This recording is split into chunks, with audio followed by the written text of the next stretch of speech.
Tout grand homme, grande femme politique, sa légende, celle de notre invité ce soir, Alain Juppé, est empreinte de tempérance, d'une certaine forme d'austérité. Et ça nous a toujours beaucoup plu naturellement à nous les Suisses. L'homme d'État droit dans ses bottes, qui n'est pas là pour rigoler mais pour bosser, ça nous a toujours beaucoup parlé. Et du travail politique qu'il en a abattu durant ces 40 dernières années. Premier ministre sous Jacques Chirac, 2 fois ministre des Affaires étrangères sous François Mitterrand et Nicolas Sarkozy, ministre de la Défense, du Budget, de l'Écologie et j'en passe, il me le pardonnera. Président du RPR, puis de l'UMP, célébrissime maire de Bordeaux durant plus de 20 ans et aujourd'hui membre du Conseil constitutionnel français, l'un des 9 sages. Alain Juppé publie aujourd'hui ses mémoires, une histoire française chez Talendier. Il nous fait l'honneur de sa venue dans Le Point ce soir. Bienvenue à toutes et tous sur Les Monts Bleus.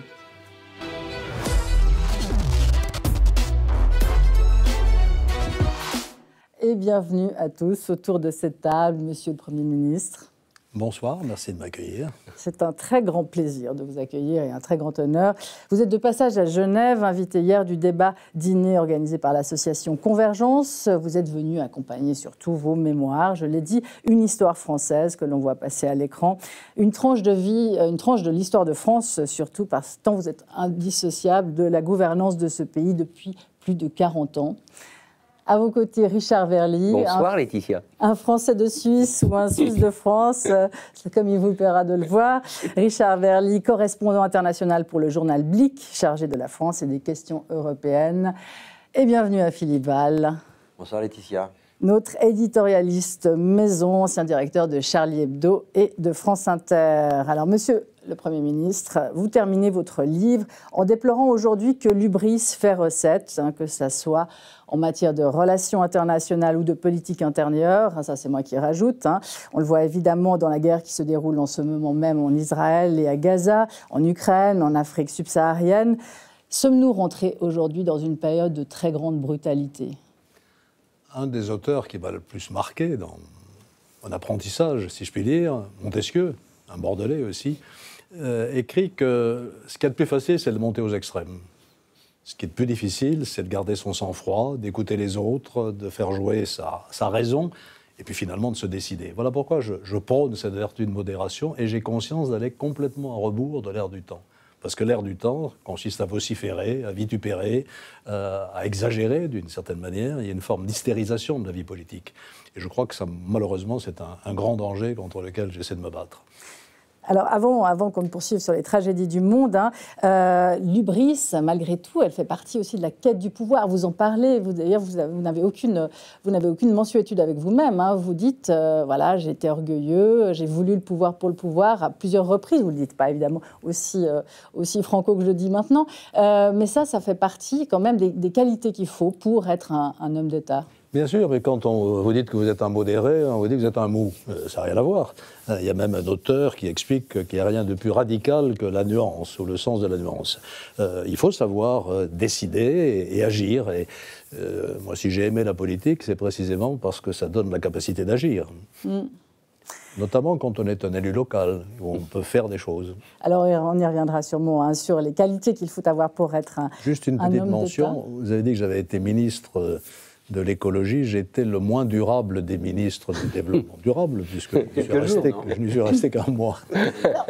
Cela dit, ça c'est un vrai problème. La durabilité des ministres, vous avez fait des relativement longs mandats, des longues périodes, mais c'est vrai qu'aujourd'hui c'est quelque chose qui, en France, nous scotche toujours. En Suisse, c'est le fait qu'effectivement les ministres soient relativement peu durables et voilà, qu'ils tournent très très souvent. C'est pas tout à fait nouveau. Sous la Troisième République, entre 1875 et 1940, il y a eu 104 gouvernements en France.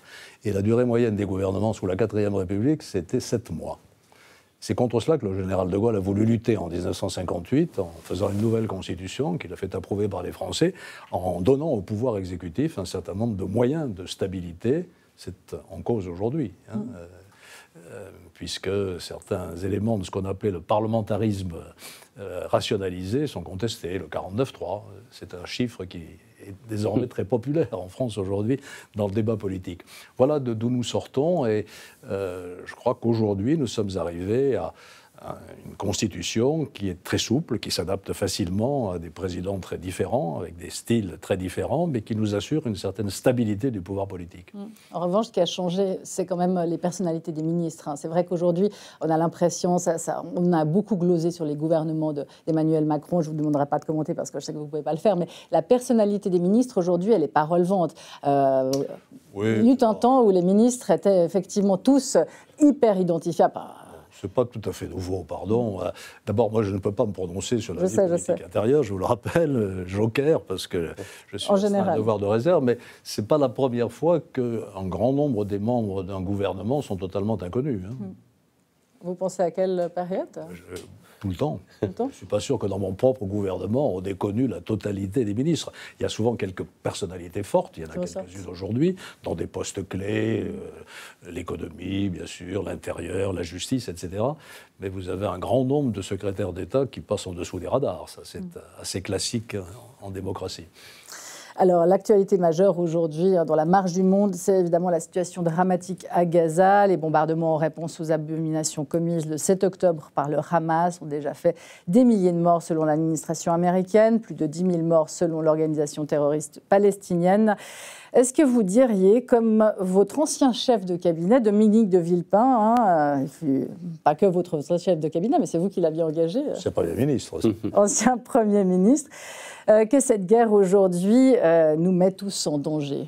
Comme vous l'avez rappelé, je suis astreint à un devoir de réserve. Bon, il se trouve que le drame qui se déroule au Proche-Orient est devenu une question de politique intérieure en France, avec des clivages très forts, des polémiques, et donc je ne vais pas m'en mêler. Je dirais simplement deux choses. Il y a une constante dans la diplomatie française, sous les présidents de la République successifs, c'est le soutien à la sécurité, à l'intégrité, à la paix d'Israël. Pour nous, c'est quelque chose de non négociable.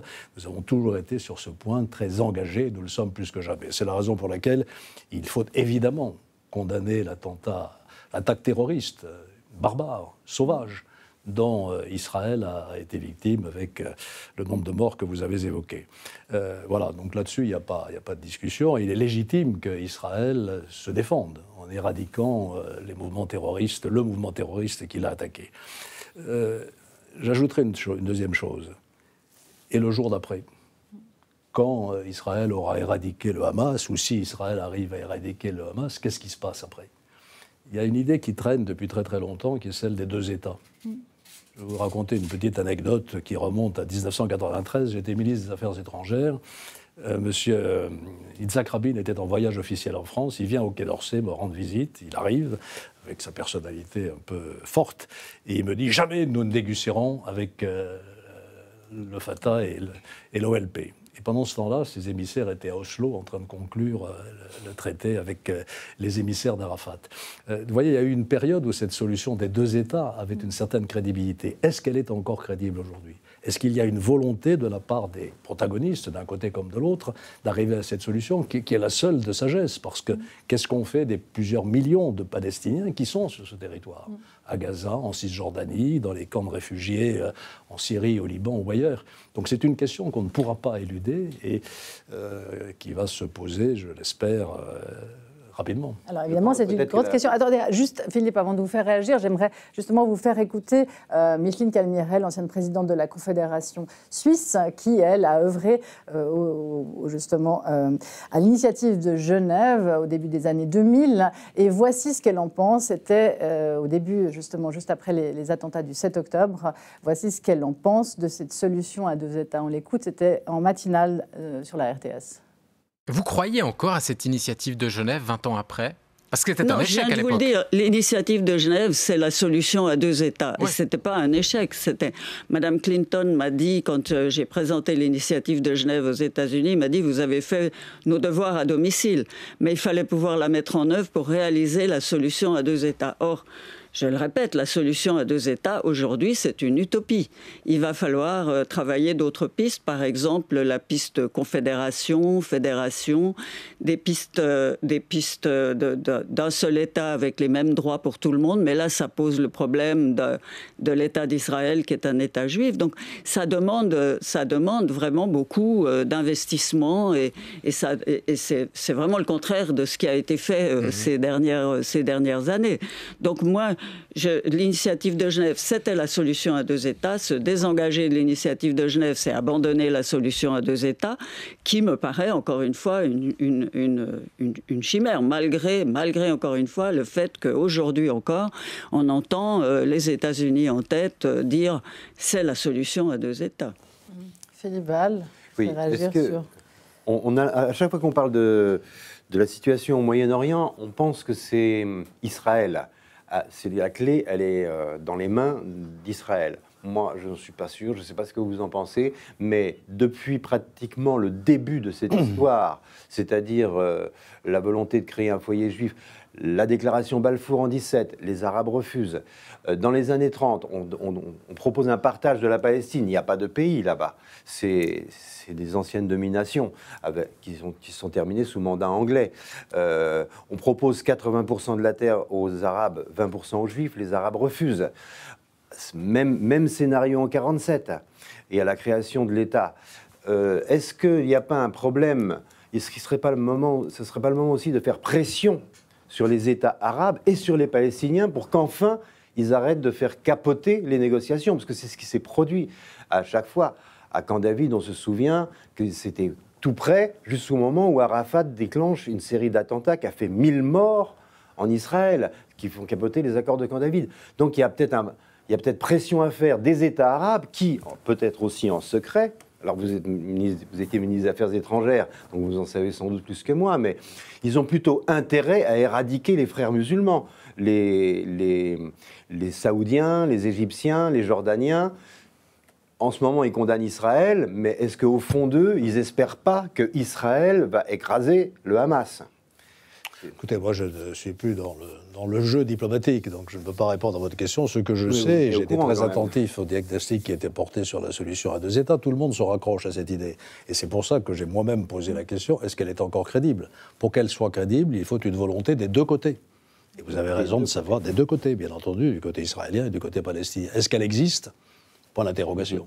Alors, dans la population d'Israël, il y a quand même toute une partie de la population d'Israël qui s'exprime librement, ce qui n'est pas le cas dans les pays autour, et qui veut cette solution à deux États.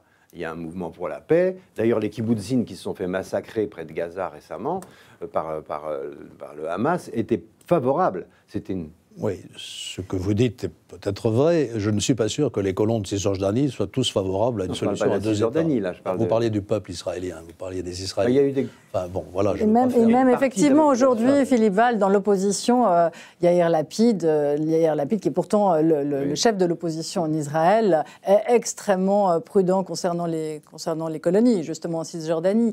Mais précisément parce que ça aussi, vous y revenez dans votre livre, Alain Juppé, à propos de Sarajevo, et cette haine aujourd'hui qu'il y a entre les Palestiniens et les Israéliens, c'est une haine compréhensible. Après ce qui s'est passé le 7 octobre, ça a traumatisé de façon épouvantable la société israélienne. Il y a les bombardements aujourd'hui sur les civils à Gaza qui traumatisent la population. Comment est-ce qu'on peut réparer cette haine, ces dommages à la population, outre les corps, mais les âmes, les cœurs ? Il faudra du temps.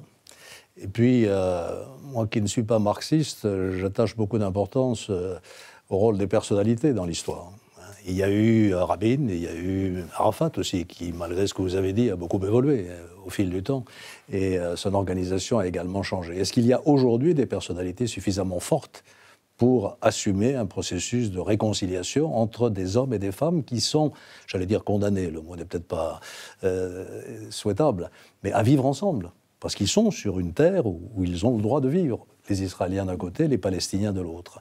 Est-ce que vont émerger des personnalités politiques capables de tenir ce discours ? Je n'en sais rien. Et pour l'instant, je ne les vois pas.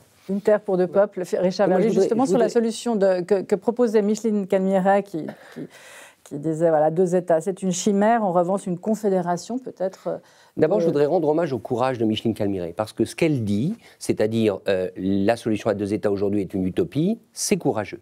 Parce que préconiser la solution à deux États, alors que les faits ont montré depuis 20 ans qu'elle n'a pas pu avoir lieu. C'est facile de dire il y aura une solution à 2 États et ce sera ça la solution. Elle dit attention, on a essayé, ça n'a pas marché, il faut en tirer les leçons. Ça d'abord je trouve que c'est courageux de le dire parce qu'il faut que tout le monde l'entende. Si on doit avancer sur la solution à 2 États, eh bien il faut avancer. Donc il faut des gestes concrets, il ne faut pas seulement la proclamer, la solution à 2 États, et sur le terrain, vous faisiez référence aux colons, tout faire pour qu'elle ne puisse pas avoir lieu. Ça c'est le premier élément. Le deuxième élément, c'est ce que disait Philippe, je réagirai juste.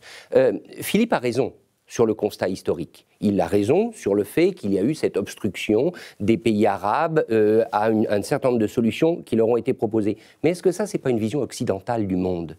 Est-ce que c'est pas notre vision de la situation sur le terrain? Il se trouve, alors le rôle des gouvernements évidemment a été important, souvent des gouvernements autoritaires dans le monde arabe, mais il se trouve que les Arabes ne pensent pas comme nous, pour reprendre les termes d'un livre écrit par un ancien directeur de cabinet de M. Juppé. Les Arabes, le monde arabe ne pense pas comme nous, ils ne pensent pas comme Israël, eh bien il faut l'accepter. Alors il y a la rue arabe et il y a les gouvernements arabes. Oui, c'est ce que j'ai dit, par exemple, absolument. Effectivement, Ben Salman, à la tête de l'Arabie Saoudite, ne pense pas forcément la même chose que sa population. Mais il ne pense pas comme nous. Je dirais simplement, y compris pour répondre à Philippe Val, que la position des pays arabes a évolué. Absolument. On n'était pas très loin, les accords d'Abraham, etc., d'une solution qui pouvait faire prospérer, sinon la solution à 2 États, du moins une évolution vers la paix entre les peuples qui sont présents sur ce terrain.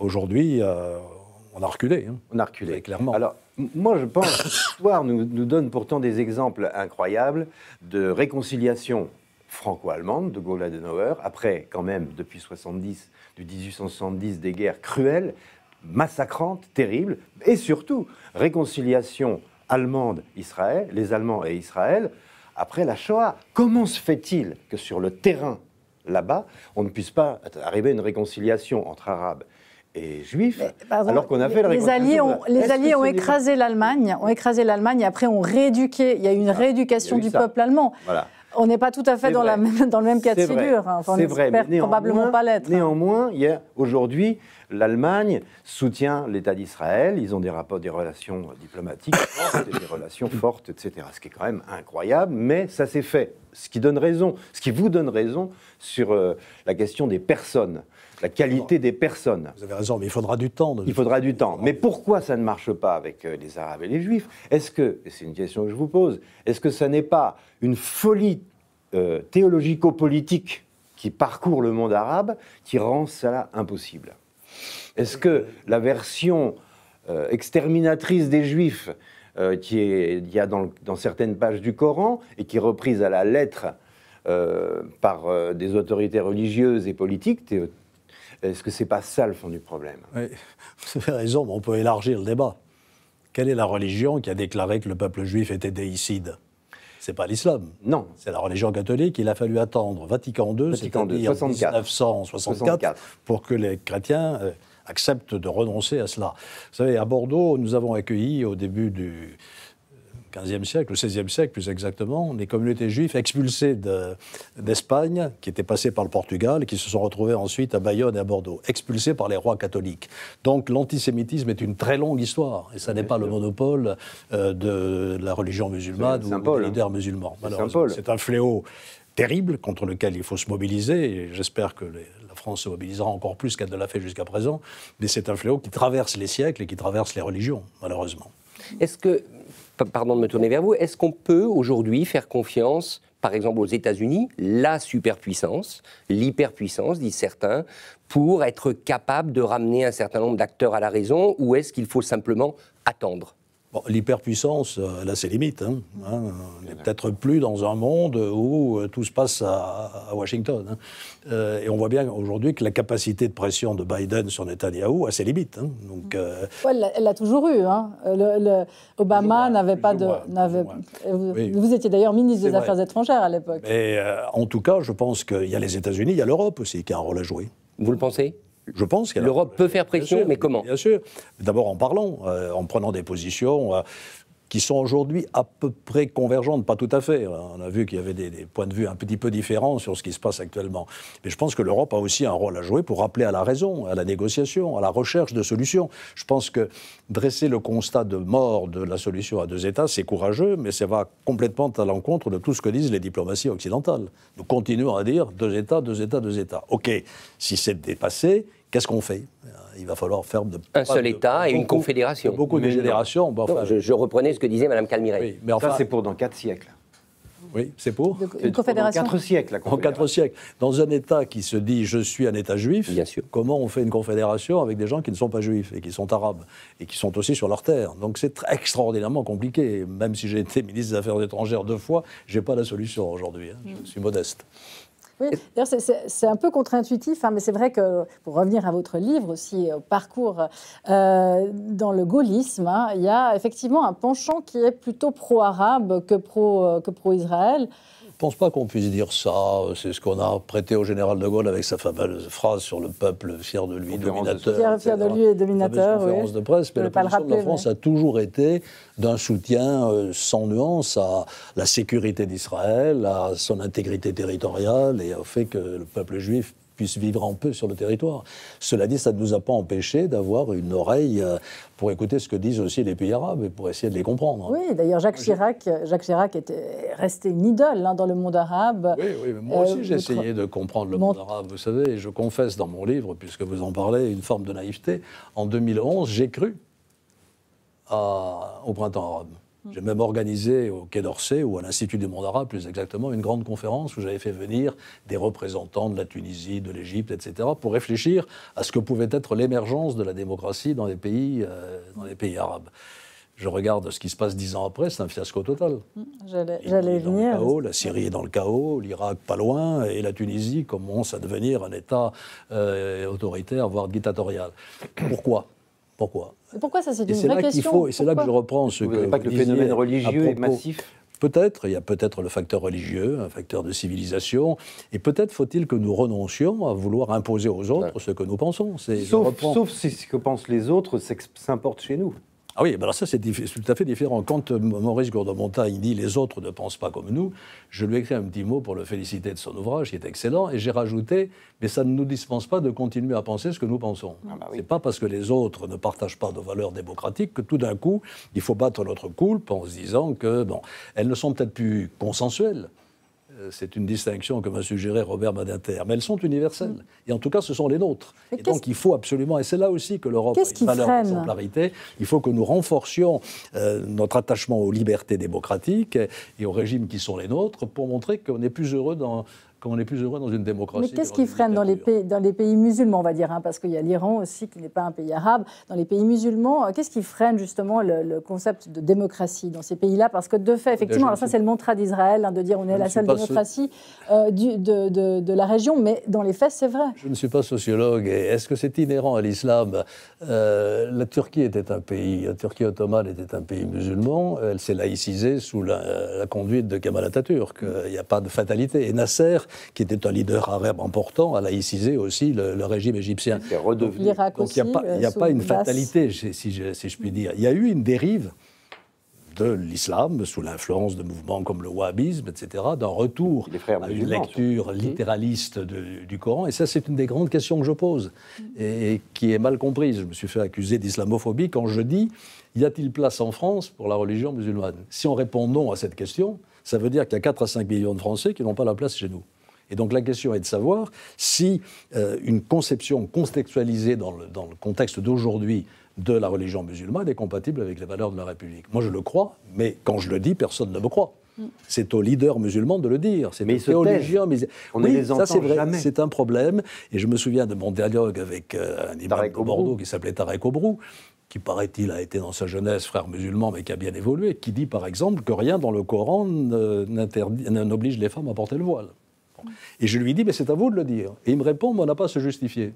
Bah si, il faut que les responsables de cette religion disent, oui, nous sommes prêts à accepter le concept français de laïcité, à savoir la liberté de religion, mais d'autre part, la primauté des lois de la République sur les lois des églises, quelles qu'elles soient. On a eu ce combat avec l'Église catholique.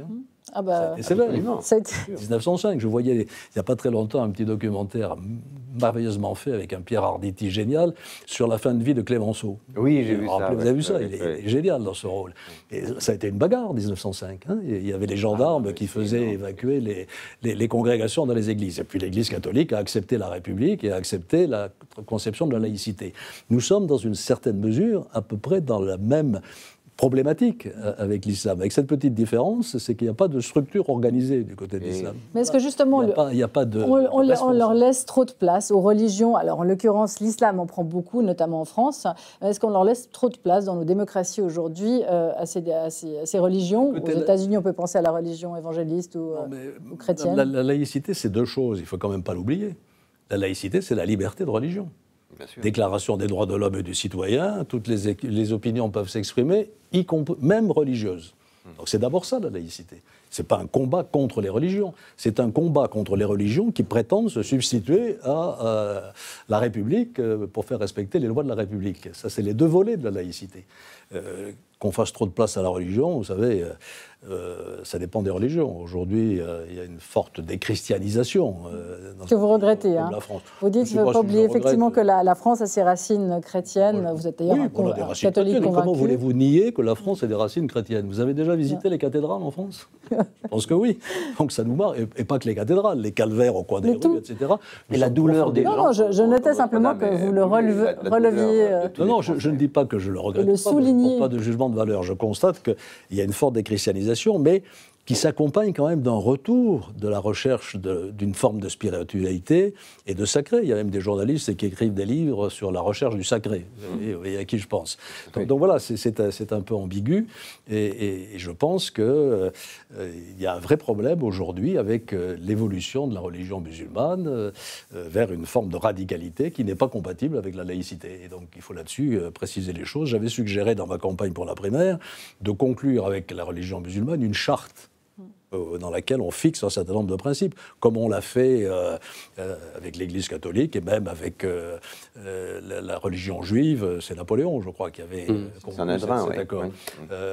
Voilà, et aujourd'hui, on est devant cette situation qui est préoccupante. Est-ce que cette laïcité est comprise dans le monde? Il faut qu'on conclue. Non, Richard Verly, la première partie. Cette laïcité, elle n'est pas comprise dans le monde. Quand nous interdisons le port du voile à l'école, nous nous faisons engueuler par les Américains. Mais là encore, chacun a ses convictions.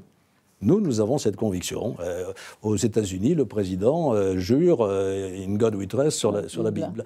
Le roi d'Angleterre est chef de l'Église anglicane. À l'Allemagne, on prélève sur le revenu des Allemands, sauf s'ils s'y opposent, une redevance pour les religions. En France, non. Nous avons notre vision de la laïcité, et je pense que c'est Sauf en Alsace. Pardon. Sauf en Alsace-Moselle. Sauf en Alsace-Moselle, où il y a un concordat. Mais c'est une marque de la République, et je crois qu'il faut y tenir. Un peu malmené en ce moment. On se retrouve tout de suite après cette courte pause.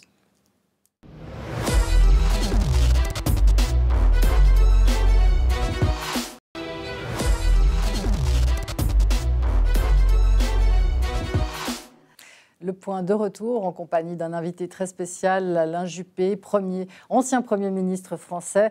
Alain Juppé, plus de 40 ans passé dans le cockpit de la République française et qui publie aujourd'hui ses mémoires, Une histoire française chez Talandier.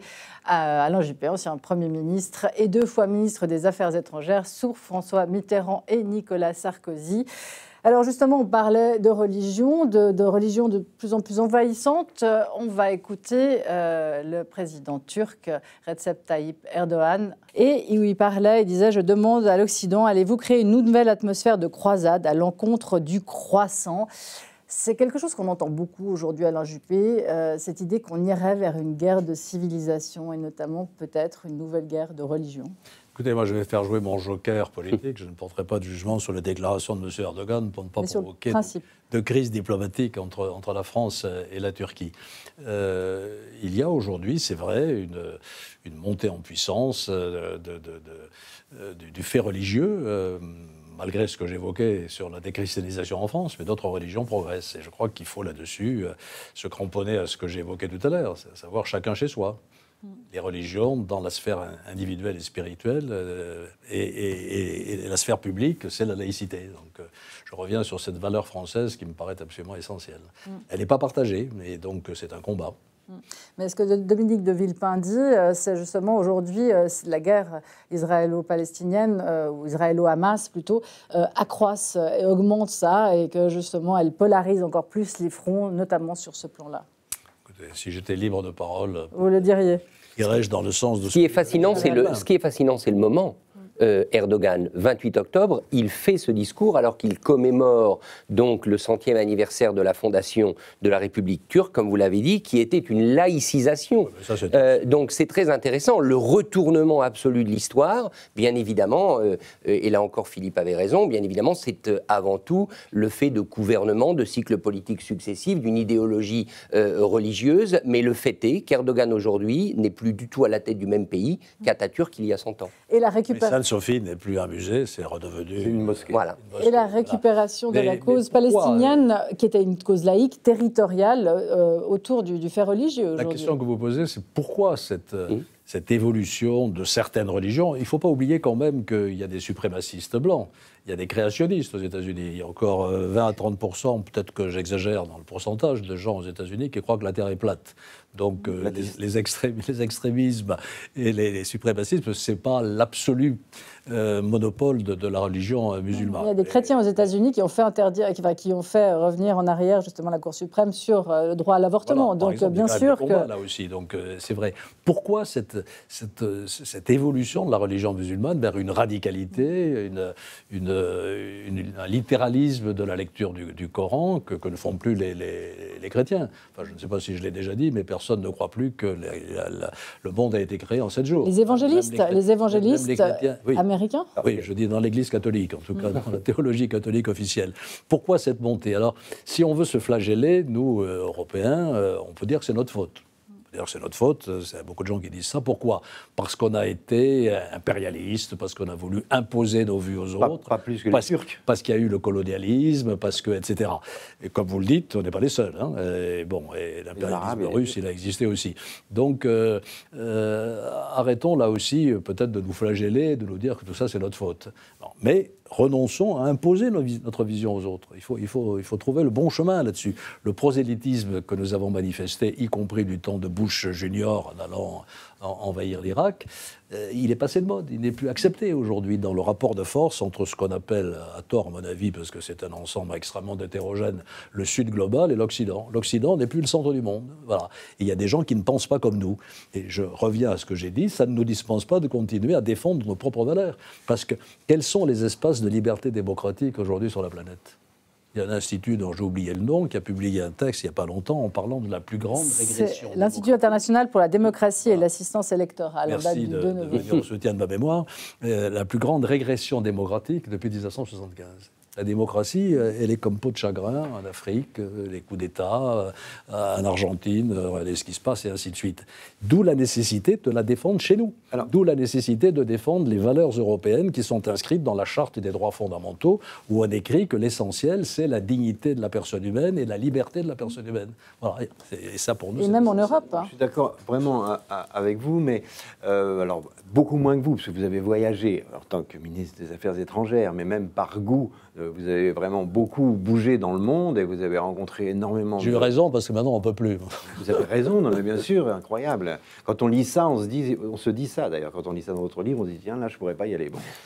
Mais j'ai voyagé aussi pas mal comme reporter pendant une dizaine d'années et à chaque fois dans le monde, dans des pays dictatoriaux, appelons les choses par leur nom, hein, ou des pays très difficiles, en Afrique, en Asie du Sud-Est, en Chine. À chaque fois, j'ai rencontré des jeunes gens qui m'ont dit « Mais tenez bon, vous êtes notre horizon. Le fait que l'Europe existe, c'est notre espoir parce qu'on veut vous ressembler. » J'ai entendu ça partout dans le monde. Il n'y a qu'en Europe qu'on ne dit pas ça. Est-ce que nous ne manquons pas de patriotisme européen? Je suis fondamentalement d'accord avec vous. Moi, je me bats en permanence contre le déclinisme, l'affaissement de nos valeurs, l'Europe sortie de l'histoire. Qu'est-ce que ça veut dire, l'Europe sortie de l'histoire? Nous sommes en plein dans l'histoire. Parce que vous avez raison, nous représentons un des rares espaces sur la planète où on défend encore les valeurs universelles, des droits de l'homme, du respect de l'égalité entre les hommes et les femmes, etc., qui en fait évidemment partie. Et moi, l'idée que je défends, qui est peut-être un peu naïve, c'est pas par le prosélytisme militaire qu'on y arrivera, c'est par l'exemplarité. Montrons qu'on est plus heureux dans une démocratie que dans un par la régime séduction. totalitaire, par la séduction qui s'adresse aux minorités dans ces pays où elles se battent de façon courageuse contre la domination des pouvoirs. Donc il faut que nous restions attractifs de ce point de vue-là, et pour ça il faut être fiers de ce que nous sommes, au lieu de dire c'est notre faute, wokisme, etc. Et d'autre part être fort. Et c'est pour ça qu'il faut renforcer la construction européenne, je dis ça en Suisse, avec toute la force de ma conviction, sur différents domaines, y compris dans le domaine de la sécurité. Je ne sais pas ce qui va se passer aux États-Unis, mais peut-être que l'année prochaine, nos amis polonais vont se rendre compte que la meilleure façon de garantir leur sécurité, c'est peut-être que l'Europe se dote des moyens de le faire. Est-ce que l'exemplarité, elle passe par l'efficacité? Oui, par l'efficacité, mais... On a quand même un problème d'efficacité politique. Oui, mais est-ce que nous sommes si inefficaces que ça? Ou est-ce que les économies européennes se sont effondrées? Est-ce que l'Europe n'est pas toujours la première puissance commerciale au monde, etc. Bon, il y a des problèmes, nous avons des difficultés considérables, nous avons du mal à tenir nos budgets, les déficits, les dettes, etc. Mais nous avons des atouts considérables en matière technologique, en matière scientifique, etc.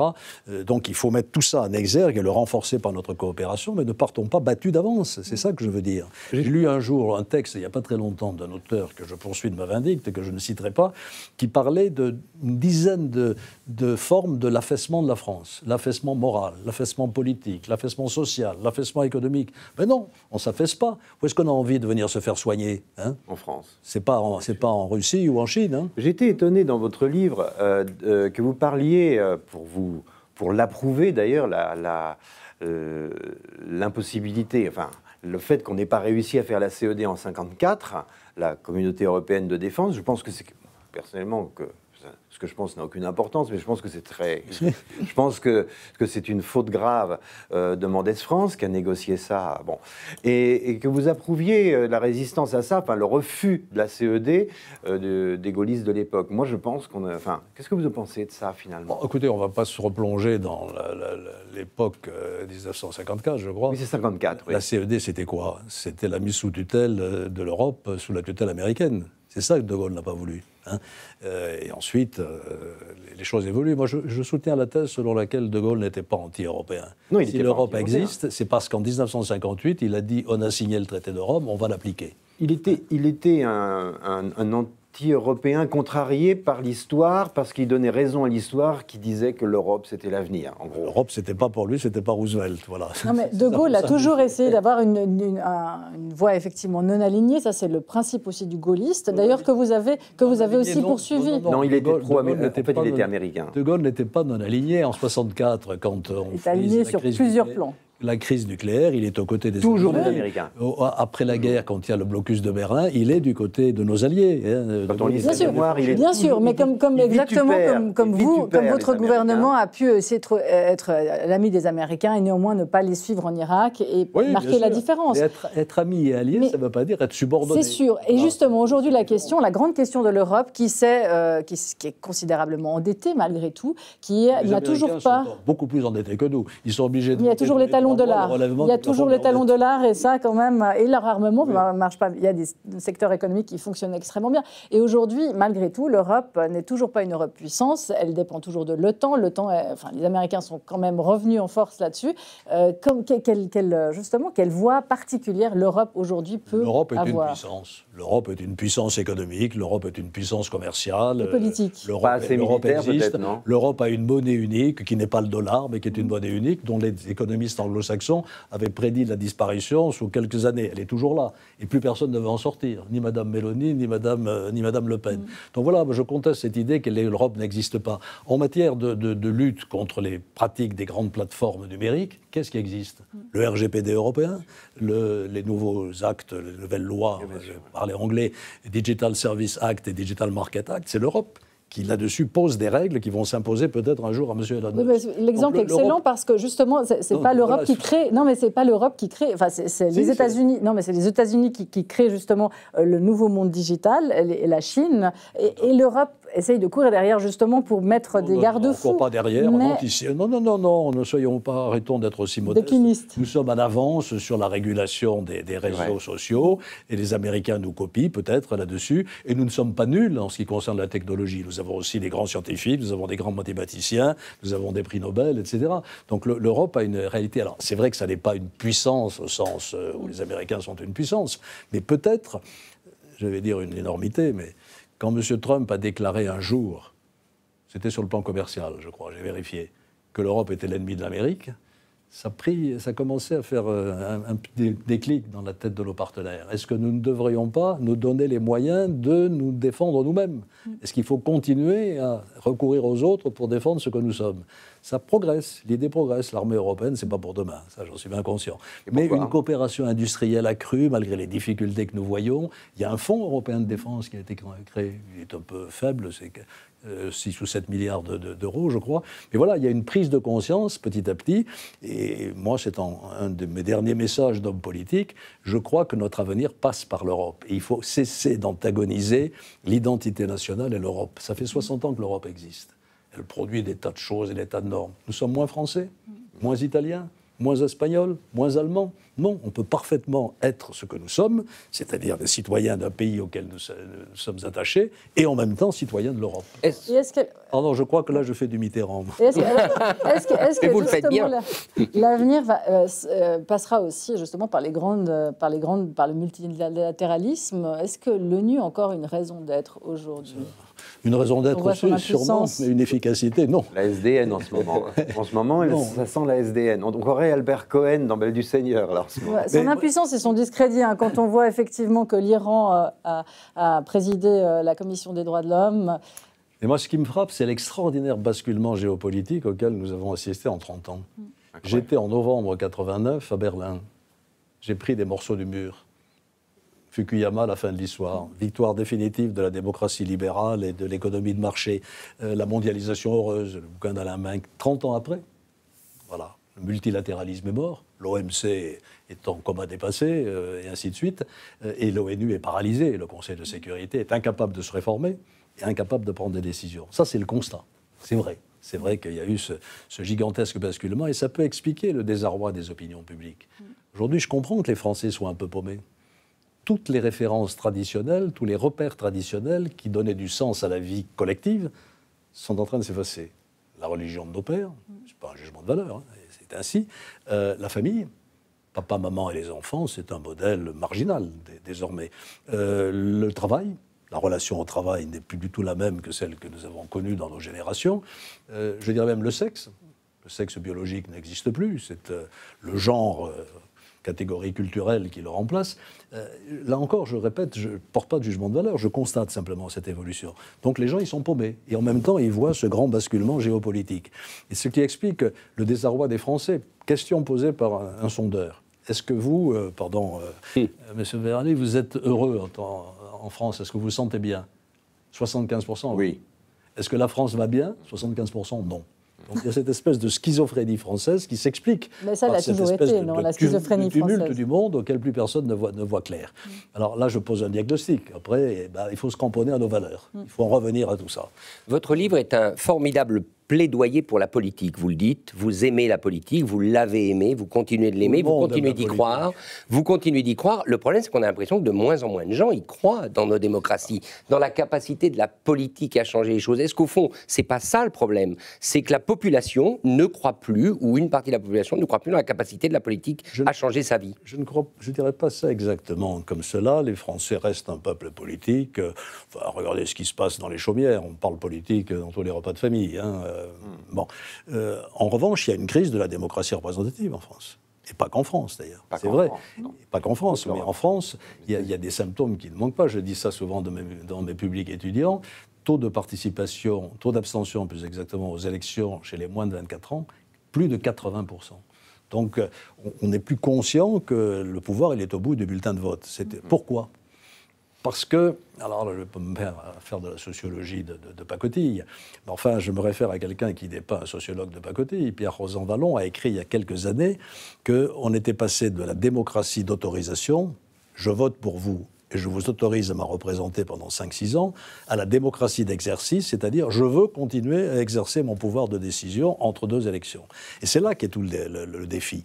Comment on régénère, on n'abandonne pas la démocratie représentative, parce que comme l'a dit Churchill, c'est le pire des systèmes, l'exclusion de tous les autres. Comment on la régénère par de la démocratie directe ? C'est le grand défi auquel nous sommes confrontés aujourd'hui.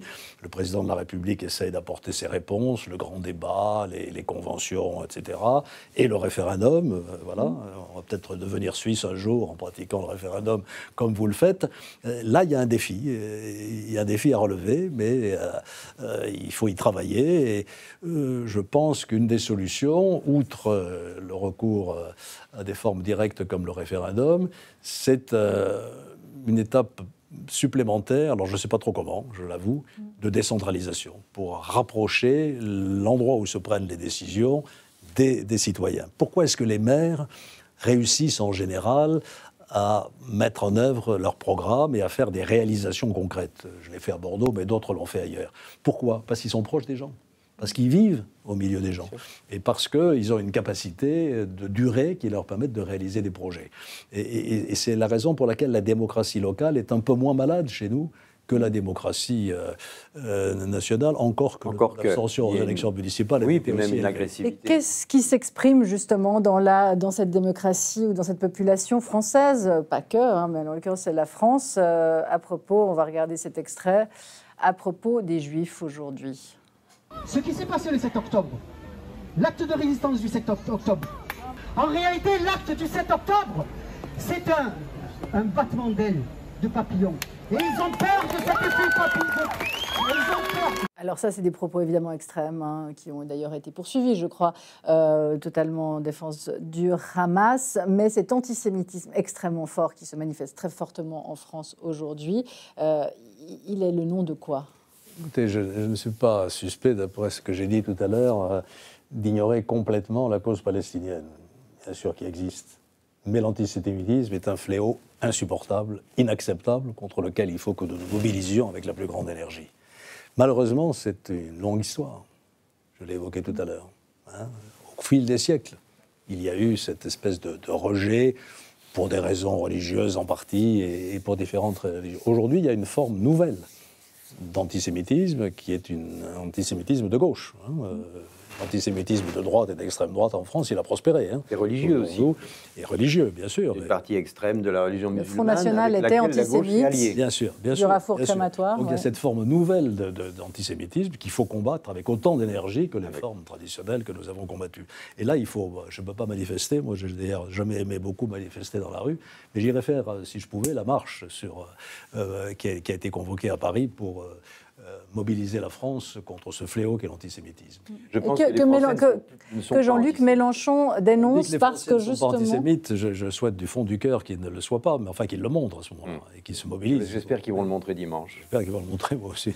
Oui, alors déjà, effectivement, il y a une partie de la gauche qui se désolidarise de ces manifestations. Mais c'est vrai qu'on constate ça, Richard Verly, hein, de plus en plus aujourd'hui. On se souvient de la profanation des tombes à Carpentras. Hein, il avait fallu 5 jours, je crois, pour que les gens manifestent dans la rue. Et il y avait beaucoup de non-juifs aujourd'hui. Les manifestations pour défendre les juifs, il n'y a que des juifs. Et puis, voilà, il faut quelques semaines, enfin, en tout cas, une bonne dizaine de jours pour que les choses se mettent en route et que quelque chose soit mis sur pied. Comment est-ce que vous voyez ça? Vous savez, d'abord, il y a quand même, je parle pour la France, une réalité qui est la réalité démographique. Vous avez une communauté juive qui, le chiffre qu'on entend est 5 à 600 000 juifs, et vous avez 5 à 6 millions de musulmans. Que vous le vouliez ou non, et ce n'est pas une appréciation qualitative, il y a un moment donné où l'influence de la communauté musulmane est naturellement plus forte dans la rue parce qu'ils sont plus nombreux. Et là, c'est des manifestations que vous avez montrées, de manifestations pro-palestiniennes. Et je crois que ça, quant à l'antisémitisme, on voit effectivement une explosion des actes antisémites en France, et vraiment, ça devient très problématique. Alors, comment l'expliquer ? Moi, je pense, pour aller poser des questions, pour être sur le terrain, qu'il y a 2 éléments. D'abord, et c'est absolument tragique, et il faut le combattre par tous les moyens, dans une certaine génération, c'est un peu facile, l'antisémitisme. C'est devenu un réflexe de radicalité. C'est un identifiant de radicalité politique. On se prononce contre Israël, on lâche des formules comme ça, de manière assez souvent, elles sont évidemment pas inconsidérées, parce qu'elles ont un impact énorme, mais je crois qu'il faut raisonner les gens, et de ce point de vue-là, le gouvernement a absolument raison. Et chez les intellectuels, on regarde la couverture du Monde, hein, qui parlait justement de juifs français, c'était lundi, sauf erreur, de juifs français. Moi, je suis. Alors, on en a parlé. Moi, je suis. Alors, je vais répondre à la première personne. L'appellation, disons, qu'on attend, c'est français juif. D'abord la nationalité et ensuite la confession. C'est l'appellation logique. J'avoue néanmoins que moi, dans ma pratique personnelle, y compris de journaliste, il m'est arrivé même d'écrire catholique français ou protestant français. Donc, je l'avoue humblement. Avouez que c'est le contraire qu'il faut écrire. Oui, c'est le contraire qu'il faut écrire, mais on a tous peut-être commis cette faute. Moi, je l'ai commise, donc je le dis volontiers. Monsieur le Premier ministre. On est tous d'accord là-dessus. C'est des Français juifs, il y a des Français catholiques, il y a des Français agnostiques, il y a des Français athées, etc. Est-ce que les Juifs en France, notamment, sont considérés de plus en plus comme une caste à part par une partie de la population, ou se considèrent eux-mêmes comme une caste à part? On se souvient d'ailleurs de Benjamin Netanyahou, hein, qui, après les attentats, était venu encourager des Juifs de France, des Français juifs à la bière. L'antisémitisme en France, on le voit par les chiffres qui sont donnés, mais en même temps, je ne sais pas, moi, mon expérience d'élu local, alors peut-être que Bordeaux est une ville particulièrement tolérante dans ce domaine, je ne sens pas une hostilité à l'égard des Juifs. Moi, j'avais créé à Bordeaux une petite structure, en allant peut-être un peu au-delà de ce que peut faire un maire en matière de laïcité, qui s'appelait Bordeaux Partage, où je faisais travailler 3 ou 4 fois par an le cardinal, la présidente des associations, c'est pas association, enfin des protestants, une représentante des bouddhistes, le grand rabbin de Bordeaux et l'imam de Bordeaux, et on se réunissait et on organisait des colloques sur un certain nombre de sujets. On avait fait un colloque sur la place des femmes dans les religions. Voilà. Et les gens venaient, personne ne m'a reproché d'avoir outrepassé les règles de la laïcité. Et lorsqu'il y a eu le Bataclan, nous avons défilé dans les rues de Bordeaux. J'ai ce souvenir qui m'a profondément marqué. Il se trouvait que le grand rabbin Corsia était par hasard à Bordeaux. J'ai défilé entre le cardinal et le grand rabbin avec l'imam de Bordeaux. Dans les rues de Bordeaux, on est allé d'une petite mosquée, parce qu'il y a une petite mosquée à Bordeaux, au temple musulman, à la cathédrale et à la mairie. Et quand on se parle, quand on essaye de se comprendre et de se respecter, le peuple de Bordeaux a adhéré à cette démarche et je n'ai pas vu de réaction négative contre cette façon d'envisager les choses. Ce sera le mot de la fin, le mot de conclusion de ce point avec notre invité Alain Juppé, ancien Premier ministre français. Nous recommandons évidemment chaleureusement vos mémoires, une histoire française parue chez Talendier et accessible dans toutes les bonnes librairies. Merci infiniment à nos invités d'avoir été avec nous et à vous de nous avoir suivis ce soir. Nous vous souhaitons une excellente soirée et une très bonne semaine à toutes et tous.